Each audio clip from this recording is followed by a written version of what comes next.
ಮಾಹಿತಿಗೆ ಕೋಮು ಗಲಭೆಯ ಬಳಿಕ ನಾಗಮಂಗಲ ಕೊತ ಅಂತಿದೆ. ಬೂದಿ ಮುಚ್ಚಿದ ಕೆಂಡದಂತಾಗಿದೆ ಬೆಂಕಿ ಮಂಗಲ. ಜೈಲ್ ಭಯದಿಂದ ಊರು ಬಿಟ್ಟಿದ್ದ ಕಿರಣ್ ಮೃತಪಟ್ಟಿದ್ದಾರೆ ಬ್ರೈನ್ ಸ್ಟ್ರೋಕ್ನಿಂದ. ಇವತ್ತು ಬೆಳಗ್ಗೆ 11 ಗಂಟೆಗೆ ಮೃತ ಕಿರಣ್ ಅಂತ್ಯ ಸಂಸ್ಕಾರ ಕೂಡ ನೆರವೇರಿಸಲಾಗುತ್ತೆ. ಮೃತನ ಅಂತಿಮ ದರ್ಶನಕ್ಕೆ ಯಾವ ಸ್ನೇಹಿತರು ಕೂಡ ಊರ ಕಡೆ ಮುಖ ಮಾಡಿಲ್ಲ. ಕೊನೆ ಗಳಿಗೆಯಲ್ಲಿ ಆತನ ಮುಖ ನೋಡೋದಕ್ಕೂ ಬರ್ತಿಲ್ಲ. ಅಷ್ಟರ ಮಟ್ಟಿಗೆ ಭಯ ಕಾಡ್ತಾ ಇದೆಯಂತೆ ಊರಿನ ಕಡೆಗೆ ಮುಖ ಮಾಡೋದಕ್ಕೆ ಯುವಕರಿಗೆ. ಬದ್ರಿಕೊಪ್ಪಲು ತೊರೆದಿರುವ 25ಕ್ಕೂ ಹೆಚ್ಚು ಮಂದಿ ಅಂತ್ಯ ಸಂಸ್ಕಾರಕ್ಕೆ ಬಂದ್ರೆ ಬಂಧನವಾಗುವಂತ ಭೀತಿ ಯುವಕರನ್ನ ಕಾಡ್ತಾ ಇದೆ. ಹಾಗಾಗಿ ತನ್ನ ಸ್ನೇಹಿತನ ಮುಖ ನೋಡೋದಕ್ಕೂ ಕೂಡ ಯುವಕರು ಊರಿನತ್ತ ಬರ್ತಾ ಇಲ್ಲ. ಗ್ರಾಮ ಕಂಪ್ಲೀಟ್ ಆಗಿ ಖಾಲಿ ಆಗಿದೆ. ಈ ಮೃತ ಕಿರಣ್ ಇದ್ದಾರಲ್ಲ, ಅವರು ಕೂಡ ಈ ಭಯದಿಂದಲೇ ಊರು ಬಿಟ್ಟಿದ್ರು. ಬ್ರೈನ್ ಸ್ಟ್ರೋಕ್ನಿಂದ ನಿನ್ನೆ ಅವರು ಮೃತಪಟ್ಟಿದ್ದಾರೆ. ಆತನ ಅಂತ್ಯಕ್ರಿಯೆ ಇವತ್ತು ನೆರವೇರಿಸೋದಕ್ಕೆ ಕುಟುಂಬಸ್ಥರು ನಿರ್ಧಾರ ಮಾಡಿದ್ದಾರೆ. ಬಟ್ ಸ್ನೇಹಿತರು ಬರ್ತಾರಾ ಅಂದ್ರೆ ಬರ್ತಾ ಇಲ್ಲ. ಕಾರಣ ಪೊಲೀಸರು ಬಂದ್ರೆ ಯಾವ ಕ್ಷಣಕ್ಕಾದ್ರೂ ನಮ್ಮನ್ನ ಬಂಧಿಸಬಹುದು ಅನ್ನುವಂಥ ಆತಂಕ ಯುವಕರನ್ನ ಕಾಡ್ತಾ ಇದೆಯಂತೆ. ಹಾಗಾಗಿ ಬದ್ರಿಕೊಪ್ಪಲು ಗ್ರಾಮ ಈಗಲೂ ಕೂಡ ಖಾಲಿ ಆಗಿದೆ.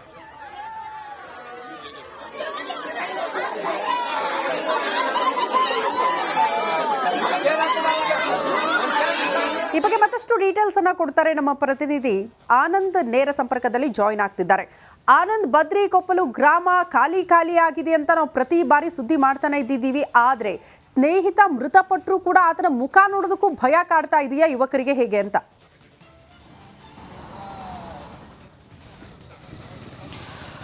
ಶ್ರುತಿ, ನಾಗಮಂಗಲ ಕೋಮು ಗಲಭೆ ಬಳಿಕ ಗಣೇಶ ಪ್ರತಿಷ್ಠಾಪನೆ ಮಾಡಿದಂಥ ಬದ್ರಿಕೊಪ್ಪಲು ಗ್ರಾಮ ಖಾಲಿಯಾಗಿತ್ತು.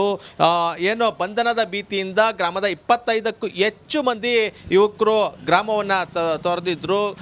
ಮನೆಗಳಲ್ಲಿ ಹೆಣ್ಣು ಮಕ್ಕಳು ಅಂದರೆ ಮಹಿಳೆಯರು ಹಾಗೂ ಮಕ್ಕಳು ಮಾತ್ರ ನೋಡೋದಕ್ಕೆ ಸಿಗ್ತಿದ್ರು. ಅವರ ಕಷ್ಟ ಹೇಳತೀರ್ದಾಗಿತ್ತು. ಯಾಕೆಂದರೆ ಒಂದು ರೀತಿ ಆತಂಕ, ಮತ್ತೊಂದು ಕಡೆ ಮನೆಗೆ ಪಿಲ್ಲರ್ ಆಗಿದ್ದಂಥ ಪುರುಷರನ್ನು ಏನು ಮನೆಯಿಂದ ಹೊರಗಡೆ ಕಳಿಸಿದ್ರು ಆ ಬಂಧನದ ಭೀತಿಯಿಂದ. ಹಾಗಾಗಿ ಆರ್ಥಿಕವಾಗಿ ಕೂಡ ಸಂಕಷ್ಟಕ್ಕೆ ಸಿಲುಕಿದ್ರು. ಈ ನಡುವೆ ಬಂಧನದ ಭೀತಿಯಿಂದ ಊರು ಬಿಟ್ಟಿದ್ದಂತಹ ಕಿರಣ್ ಎಂಬಾತ ಬ್ರೈನ್ ಸ್ಟ್ರೋಕ್ನಿಂದ ಮೃತಪಟ್ಟಿದ್ದಾನೆ. ಹೀಗಾಗಿ ಗ್ರಾಮದಲ್ಲಿ ಸೂತಕದ ಛಾಯೆ ಆವರಿಸಿದೆ.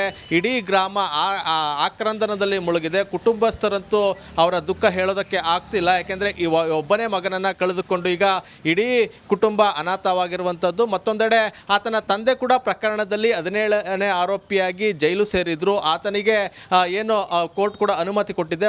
ಪುತ್ರನ ಅಂತ್ಯ ಸಂಸ್ಕಾರದಲ್ಲಿ ಭಾಗವಹಿಸೋದಕ್ಕೆ ಕೋರ್ಟ್ ಅನುಮತಿ ಇದೆ. ಹಾಗಾಗಿ ಇವತ್ತು ಅವರನ್ನು ಪೊಲೀಸ್ನವರು ನಾಗಮಂಗಲಕ್ಕೆ ಕರ್ಕೊಂಡು ಬರ್ತಾರೆ.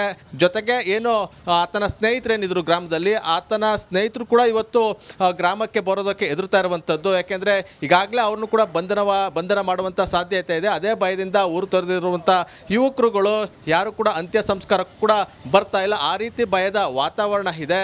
ಒಂದು ರೀತಿ ಏನು ನೀರವ ಮೌನದಲ್ಲಿದ್ದಂಥ ಬದ್ರಿಕೊಪ್ಪಲು ಇದೀಗ ಸೂತಕ ಛಾಯೆ ಹೊರಿಸಿರುವಂಥದ್ದು. ಇಡೀ ಗ್ರಾಮ ದುಃಖದಲ್ಲಿ ಮುಳುಗಿದೆ. ಗಣೇಶನ ಪ್ರತಿಷ್ಠಾಪನೆಯಿಂದಾಗಿ ನಮ್ಮೂರಿಗೆ ಈ ಪ್ರೀತಿ ಪರಿಸ್ಥಿತಿ ಬಂದ್ಬಿಡ್ತಲ್ಲ ಅನ್ನೋ ಒಂದು ದುಃಖ ಆ ಊರಿನ ಜನರನ್ನ ಕಾಡ್ತಾ ಇದೆ. ಶ್ರುತಿ. ಓಕೆ ಆನಂದ್, ಧನ್ಯವಾದಗಳು ತಮ್ಮೆಲ್ಲ ಮಾಹಿತಿಗೆ.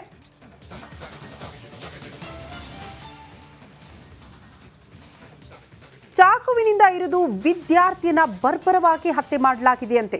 ಸುಮಿತ್ ಮಲ್ಲಾಬಾದ್ ಕೊಲೆಯಾಗಿರುವ ವಿದ್ಯಾರ್ಥಿ ಅಂತ ಹೇಳಲಾಗ್ತಾ ಇದೆ. ಕಲಬುರಗಿಯ ನಾಗನಹಳ್ಳಿ ಗ್ರಾಮದಲ್ಲಿ ನಡೆದಂತಹ ಘಟನೆ ಇದು. ಸುಮಿತ್ ಸಹೋದರ ಸಚಿನ್ಗೆ ಯುವತಿ ಜೊತೆ ಸ್ನೇಹ ಇತ್ತಂತೆ. ಸಚಿನ್ ಮೇಲಿನ ಕೋಪಕ್ಕೆ ಸಮಿತ್ ಜೊತೆ ಗಲಾಟೆ ಕೂಡ ಆಗಿತ್ತು. ಯುವತಿ ಕುಟುಂಬಸ್ಥರಿಂದ ಸಮಿತ್ ಮೇಲೆ ಹಲ್ಲೆ ಆಗಿರುವಂತಹ ಆರೋಪ ಕೇಳೋದಕ್ಕೆ ಸಿಗ್ತಾ ಇದೆ. ವಿಶ್ವವಿದ್ಯಾಲಯ ಠಾಣೆಯಲ್ಲೇ ಪ್ರಕರಣ ಕೂಡ ದಾಖಲಾಗಿದೆ ಅನ್ನೋದ್ರ ಡೀಟೇಲ್ ಸಿಗ್ತಾ ಇದೆ. ಯುವತಿ ಜೊತೆ ಸ್ನೇಹ ಇತ್ತು, ಆಕೆ ಜೊತೆ ಮಾತಾಡ್ತಿದ್ದ, ಓಡಾಡ್ತಾ ಇದ್ದ ಅನ್ನೋ ಕಾರಣಕ್ಕೆ ಆ ಯುವತಿಯ ಕುಟುಂಬಸ್ಥರೇ ಹತ್ಯೆ ಮಾಡಿದ್ದಾರಂತೆ ಈ ಸುಮಿತ್ ಅನ್ನುವಂಥ ಯುವಕನನ್ನ. ಇತ್ತೀಚೆಗೆ ರಾಜ್ಯದಲ್ಲಿ ಈ ಕೊಲೆ ಪ್ರಕರಣಗಳು, ಗಲಭೆ ಪ್ರಕರಣಗಳು ಹೆಚ್ಚಾಗ್ತಾನೆ ಇದೆ. ನೋಡಿ, ಯಾರ ಭಯವೂ ಇಲ್ಲ, ಕಾನೂನಿನ ಭಯ ಅಂತೂ ಇಲ್ವೇ ಇಲ್ಲ. ನೋಡು, ನನ್ನ ಮಗ ನನ್ನ ಮನೆ ಬಲ್ಲೇ ಇದ್ದೇನಪ್ಪ. ಅವ ಬಂದವನು ಬರೋದು, ಯಾಕೋ ತಮ್ಮ ಯಾಕೆ ಹುಡ್ದಿಲ್ಲ ಹತ್ತಿದಿ, ಅಲ್ಲಿ ಇಲ್ಲಿ ಕದ್ದಿ ಮುಚ್ಚಿ ಯಾಕೆ ಹುಡಿದ್ದಪ್ಪ. ನಾ ಬಂದೇನು ಬೊಂಬಾಯಿ ಊರ್ಲಿಂದ. ನಿನ್ನ ತಾಯಿಗೂ ಸಬರಿಲ್ಲ, ನಿನಗೂ ಸಬರಿಲ್ಲ. ಯಾಕೆ ಹಂಗೆ ಮಾಡತ್ತೀರಿ ಅದ್ರ ಸಲುವಾಗಿ ನನ್ನ ಮಗ ಅಂಥದ್ದೇನು ತಪ್ಪು ಮಾಡ್ಯಾನ ಅಂಥೇಳಿ ನೀವು ನನ್ನ ಮಗನಿಗೆ ಬೆನ್ನು ಬಿದ್ದಿರಿ ಹುಡ್ಯದಿದ್ದರಿ ಎದ್ರ ಬರ್ರಿ ನನಗೆ ಕೇಳಿರಿ ಅಂದ ಕೇಳಿರಿ ಅನ್ನೋದು ದಾಖಲಿಸ್ಕೊಟ್ಟನಪ್ಪ ನಾ ಕಡ್ಕೊಂಡು ಬಿದ್ದ ನಾನು ಕಡ್ಕೊಂಡು ಬಿರೋದು ನನ್ನ ನಾದನಿ ನನ್ನ ಗೆಣಿ ಬಂದರು ಅವ್ರಿಗೆ ಬೀಸಳಿ ಹುಡ್ದನು ಊರಾಗಿನ ಹೊರಗಿನ ಮಂದಿಗೆ ತಂದಾನ ನಮಗೆ ಹಿಡಿಲತ್ತಾರ ಅಪ್ಪು ಹೊಸ ಮಂದಿಗೆ ಹುಡಿಲತ್ತಾರ ನನ್ನ ಕೂಸಿಗೆ ನೋಡೋದು ಅಲ್ಲಿಲ್ಲ. ಈ ಬಗ್ಗೆ ಮತ್ತಷ್ಟು ಡೀಟೇಲ್ಸ್ ಅನ್ನ ಕೊಡ್ತಾ ಹೋಗ್ತಾರೆ ನಮ್ಮ ಪ್ರತಿನಿಧಿ ಓಂ ಪ್ರಕಾಶ್ ದೂರವಾಣಿ ಸಂಪರ್ಕದಲ್ಲಿ. ಓಂ ಪ್ರಕಾಶ್, ಯಾವಾಗ ಆಗಿರೋ ಘಟನೆ, ಕಾರಣ ಏನು, ಯುವತಿ ಜೊತೆ ಓಡಾಡಿದ್ದೇ ಕಾರಣನ ಹೇಗೆ? ಶ್ರುತಿ, ಕಲಬುರಗಿಯಲ್ಲಿ ವಿದ್ಯಾರ್ಥಿಯನ್ನ ಏನು ಬರ್ಬರವಾಗಿ ಚಾಕುವಿನಿಂದ ಇರಿದು ಕೊಲೆ ಮಾಡಿರುವಂತ ಘಟನೆ ನಡೆದಿರುವಂತದ್ದು. ಕಲಬುರಗಿ ನಗರದ ನಾಗನಹಳ್ಳಿ ಗ್ರಾಮದ ನಿವಾಸಿಯಾಗಿರುವಂತ ಸುಮಿತ್ ಮಲ್ಲಾಬಾದ್ ಅನ್ನುವಂತ ವಿದ್ಯಾರ್ಥಿಯನ್ನ ಕೊಲೆ ಮಾಡಿರುವಂತದ್ದು. ಅಂದ್ರೆ ಈತ ಮುಂಬೈನಲ್ಲಿ ತನ್ನ ತಾಯಿಯೊಂದಿಗೆ ಪದವಿಯನ್ನ ವ್ಯಾಸಂಗ ಮಾಡ್ತಾ ಇರ್ತಾನೆ. ಕಳೆದ ಒಂದು ವಾರದ ಹಿಂದೆ ಕುಟುಂಬಸ್ಥರ ಭೇಟಿಗಾಗಿ ಕಲಬುರಗಿ ನಗರದ ಏನು ನಾಗನಹಳ್ಳಿ ಗ್ರಾಮಕ್ಕೆ ಬಂದಿರ್ತಾನೆ. ಇಲ್ಲಿ ಆ ನಾಗನಹಳ್ಳಿ ಗ್ರಾಮದಲ್ಲಿ ಸುಮಿತ್ ಸಹೋದರ ಸಚಿನ್ ಇರ್ತಾನೆ. ಅದೇ ಏರಿಯಾದ ಒಂದು ಯುವತಿಯ ಜೊತೆ ಅಥವಾ ಸ್ನೇಹ ಮಾಡಿರ್ತಾನೆ. ಆ ವಿಚಾರಕ್ಕೆ ಸಂಬಂಧಪಟ್ಟಂತೆ ಯುವತಿಯ ಕುಟುಂಬಸ್ಥರು ಈ ಸುಮಿತ್ ಕುಟುಂಬದ ಜೊತೆ ಗಲಾಟೆ ತೆಗೆದಿರ್ತಾರೆ. ಆದ್ರೆ ಆ ಸಂದರ್ಭದಲ್ಲಿ ಈ ಸುಮಿತ್ ನ ಸಹೋದರ ಕೆಲಸಕ್ಕೆ ಹೋಗಿರ್ತಾನೆ. ಕೆಲಸಕ್ಕೆ ಹೋದಂತ ಸಂದರ್ಭದಲ್ಲಿ ಮನೆಯಲ್ಲಿದ್ದಂತ ಸುಮಿತ್ ಮತ್ತೆ ಆತನ ತಾಯಿ ಜೊತೆ ಗಲಾಟೆ ತೆಗೆದು ಹಲ್ಲೆಯನ್ನ ಮಾಡೋದಕ್ಕೆ ಮುಂದಾಗ್ತಾರೆ. ಆವಾಗ ಗಲಾಟೆ ವಿಕೋಪಕ್ಕೆ ತೆಗೆದಂತ ಸಂದರ್ಭದಲ್ಲಿ ಸುಮಿತ್ ತನ್ನ ತಾಯಿಯನ್ನ ಮನೆಗೆ ಹೋಗುವಂತ ಹೇಳ್ತಾನೆ. ಅದಾದ ಬಳಿಕ ಗಲಾಟೆ ವಿಕೋಪಕ್ಕೆ ತಿರುಗಿ ಯುವತಿಯ ಮನೆಯವರು ಈತನಿಗೆ ಚಾಕುವಿನಿಂದ ಇರಿದು ಕೊಲೆ ಮಾಡಿದ್ದಾರೆ ಅನ್ನುವಂತ ಒಂದು ಘಟನೆ ನಡೆದಿರುವಂತದ್ದು. ಇದಕ್ಕೆ ಸಂಬಂಧಪಟ್ಟಂತೆ ಈಗಾಗಲೇ ವಿಶ್ವವಿದ್ಯಾಲಯ ಪೊಲೀಸ್ ಠಾಣೆಯಲ್ಲಿ ಒಂದು ಪ್ರಕರಣ ಕೂಡ ದಾಖಲಾಗಿರುವಂತ ಪ್ರಕರಣ ದಾಖಲಿಸಿಕೊಂಡಂತ ಪೊಲೀಸರು ಆರೋಪಿಗಳಿಗಾಗಿ ಹುಡುಕಾಟ ನಡೆಸಿರುವಂತದ್ದು. ಶ್ರುತಿ. ಓಕೆ ಓಂ ಪ್ರಕಾಶ್, ಧನ್ಯವಾದಗಳು ತಮ್ಮೆಲ್ಲ ಮಾಹಿತಿಗೆ.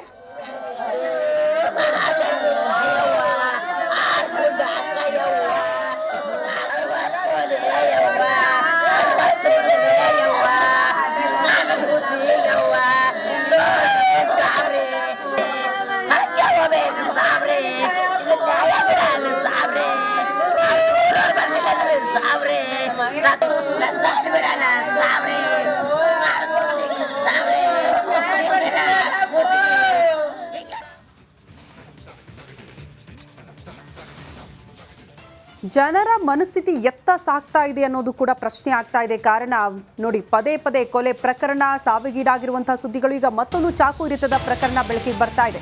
ಮಲ್ಲಾಬಾದ್ ಕೊಲೆಯಾಗಿರುವ ವಿದ್ಯಾರ್ಥಿ ಅಂತ ಹೇಳಲಾಗ್ತಾ ಇದೆ. ಕಲಬುರಗಿಯ ನಾಗನಹಳ್ಳಿ ಗ್ರಾಮದಲ್ಲಿ ನಡೆದಂತಹ ಘಟನೆ ಇದು. ಸುಮಿತ್ ಸಹೋದರ ಸಚಿನ್ಗೆ ಯುವತಿ ಜೊತೆ ಸ್ನೇಹ ಇತ್ತಂತೆ. ಸಚಿನ್ ಮೇಲಿನ ಕೋಪಕ್ಕೆ ಸಮಿತ್ ಜೊತೆ ಗಲಾಟೆ ಕೂಡ ಆಗಿತ್ತು. ಯುವತಿ ಕುಟುಂಬಸ್ಥರಿಂದ ಸಮಿತ್ ಮೇಲೆ ಹಲ್ಲೆ ಆಗಿರುವಂತಹ ಆರೋಪ ಕೇಳೋದಕ್ಕೆ ಸಿಗ್ತಾ ಇದೆ. ವಿಶ್ವವಿದ್ಯಾಲಯ ಠಾಣೆಯಲ್ಲಿ ಪ್ರಕರಣ ಕೂಡ ದಾಖಲಾಗಿದೆ ಅನ್ನೋದ್ರ ಡೀಟೇಲ್ ಸಿಗ್ತಾ ಇದೆ. ಯುವತಿ ಜೊತೆ ಸ್ನೇಹ ಇತ್ತು, ಆಕೆ ಜೊತೆ ಮಾತಾಡ್ತಿದ್ದ, ಓಡಾಡ್ತಾ ಇದ್ದ ಅನ್ನೋ ಕಾರಣಕ್ಕೆ ಆ ಯುವತಿಯ ಕುಟುಂಬಸ್ಥರೇ ಹತ್ಯೆ ಮಾಡಿದ್ದಾರಂತೆ ಈ ಸುಮಿತ್ ಅನ್ನುವಂಥ ಯುವಕನನ್ನ. ಇತ್ತೀಚೆಗೆ ರಾಜ್ಯದಲ್ಲಿ ಕೊಲೆ ಪ್ರಕರಣಗಳು, ಗಲಭೆ ಪ್ರಕರಣಗಳು ಹೆಚ್ಚಾಗ್ತಾ